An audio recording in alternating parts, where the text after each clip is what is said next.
नमस्कार दोस्तों, आगे एक नए वीडियो के साथ आप लोग बेस्ट गाइस। हम बात करेंगे कल मनीष कश्यप बीजेपी में शामिल हो गए हैं, तो इसी के बारे में हम बात करेंगे।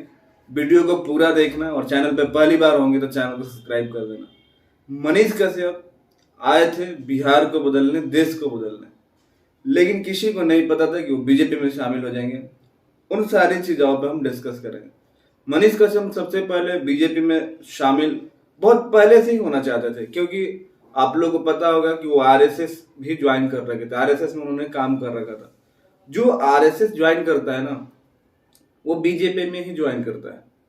किसी भी नेता को देख लो, चाहे वो नरेंद्र मोदी हो, चाहे जितने भी तमाम बड़े बड़े नेता हैं, आरएसएस संघ से ही आते हैं। चाहे अभी आप देख सकते हैं जो एमपी के सीएम बने हैं डॉक्टर मोहन यादव, वो भी आरएसएस में जुड़े हुए थे। मतलब जितने भी आप देखोगे बड़े बड़े लीडर बीजेपी के, वो आरएसएस से जुड़े ही थे। तो मनीष कश्यप कहां से बीजेपी के अलावा किसी और पार्टी को ज्वाइन कर सकता था? उसके टारगेट पे हमेशा तेजस्वी यादव रहते हैं, लालू परिवार रहता है। उसके अलावा आप लोग नहीं देखेंगे कि किसी भी पॉलिटिशियन को बोलते हुए दिखेगा, किसी भी पॉलिटिशियन के बारे में कुछ बातें करेगा। जो भी बात करेगा तेजस्वी यादव के बारे में बात करेगा, और इसको पता था कि मैं तेजस्वी यादव के बारे में बात करूंगा तो बीजेपी मुझे टिकट जरूर दे देगी। इसने एक पल भी अपने जनता के बारे में नहीं सोचा, और ये कहता है कि मेरे लिए जनता भगवान है, मैं जनता के लिए ही आया हूं, मेरी माँ ने जनता के लिए सौंपा है। अरे घंटा, ये सब लोग इमोशनल बातें करके लोगों को सी बना के अपना उल्लू सीधा कर रहे भाई। ये बंदा 1 महीने से वेस्ट चंपारण से चुनाव की तैयारियों में था। लोग इसको दूध से नहला रहे थे, और जमीनी स्तर पे मानो या ना मानो बीजेपी के इसने टेंशन बढ़ा दिया था। ये जहां भी जाता था हजारों लाखों की भीड़ इकट्ठा हो जा रही थी। लोग इसको साथ भी दे रहे थे, लेकिन ये अपना सीट देखने के लिए, अपना लाइफ सिक्योर करने के लिए इसने एक बार भी जनता के बारे में नहीं सोचा, और इसने फटाक से बीजेपी ज्वाइन कर लिया। बीजेपी ज्वाइन करने से पहले ये शेर की तरह दौड़ता था, लेकिन अब गिद्दड़ से भी बदतर इसकी हाल हो जाएगी। आप लोगों को बता दें, ये बीजेपी वाले, एक एग्जांपल देता हूं। हमने बिल गेट्स का नाम तो बहुत सुना होगा। बिल गेट्स दुनिया का सबसे अमीर व्यक्ति में से एक है, और माइक्रोसॉफ्ट का को फाउंडर है। लोगों को लगता है कि बिल गेट्स एक माइक्रोसॉफ्ट के को फाउंडर की वजह से इतना पैसा बना है, ऐसा नहीं है। बिल गेट्स की मेरे को लग रहा है 100+ कंपनियां हैं। वो क्या करता था कि जैसे अमेरिका में कोई बढ़िया स्टार्टअप आता था, कोई लड़का बढ़िया स्टार्टअप लेके आया था, थोड़ी सी नजर में आती थी, जैसे उसकी 20 करोड़ की कंपनी की वैल्यू है, उसको 100 करोड़, 200 करोड़, 500 करोड़ का ऑफर दे देता था, और बोलता था कि भाई 5%, 10% का मेरे से स्टैक ले लो और अपनी कंपनी मेरे को बेच दो।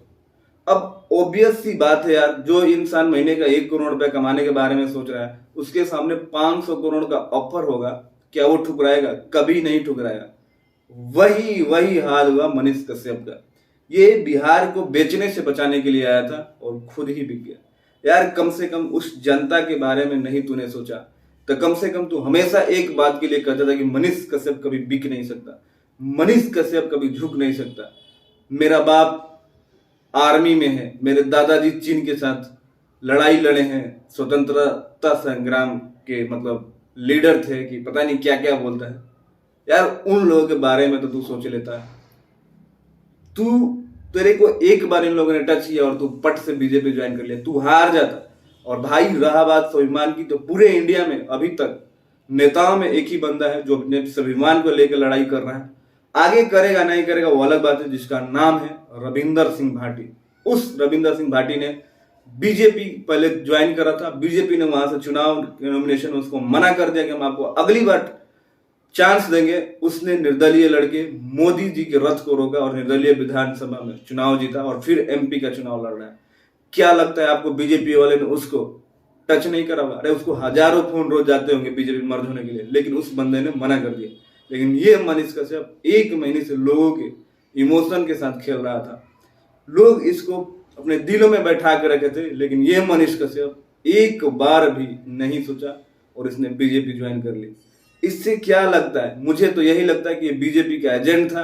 बस इसका काम था टारगेट करना तेजस्वी यादव को, आरजेडी को टारगेट करना।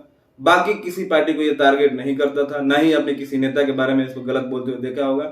खाली जब भी ये बोलता है तेजस्वी यादव के बारे में बोलता है, और आज भी इसने बीजेपी ज्वाइन करने के बाद अगर बोला है तो लालू परिवार के ही बारे में बोला है, तेजस्वी परिवार के ही बारे में बोला है।